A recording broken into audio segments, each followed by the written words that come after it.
একটা সময় কোনো মৃত বাড়িতে খানা খেতে গেলে সারিবদ্ধভাবে বসিয়ে কলার পাতা কিংবা পদ্মা পাতায় খাওয়ানো হতো।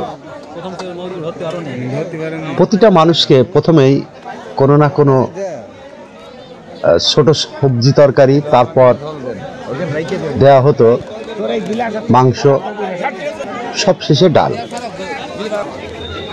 মানুষ কিন্তু খেতেও তৃপ্তি ভরে।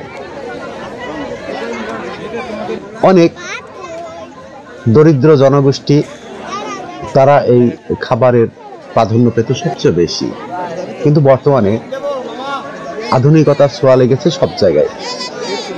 তেমনি খানা খাইতে গেলে দেখবেন এখন সেই পাটির বদলে দেওয়া হয় চেয়ার টেবিল। অনেকটা উৎসব উৎসব ভাব, মনে হয় যেন একটা উৎসব লেগেছে। আসলে এমনটা ঠিক নয়।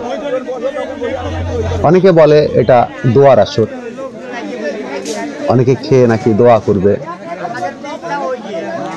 আর এটা সম্পূর্ণ গরিব মিসকিনদের জন্যই এই খানাটার আয়োজন করা হয়। এখন আর তেমন দরিদ্র জনগোষ্ঠী চোখে না পড়লেও চোখের অন্তরালে অনেকেই না খেতে পেয়ে কাঁদে। সেটা হয়তো আমরা জানি না। সবাই ভালো থাকবেন, আমার জন্য দোয়া করবেন। ধন্যবাদ।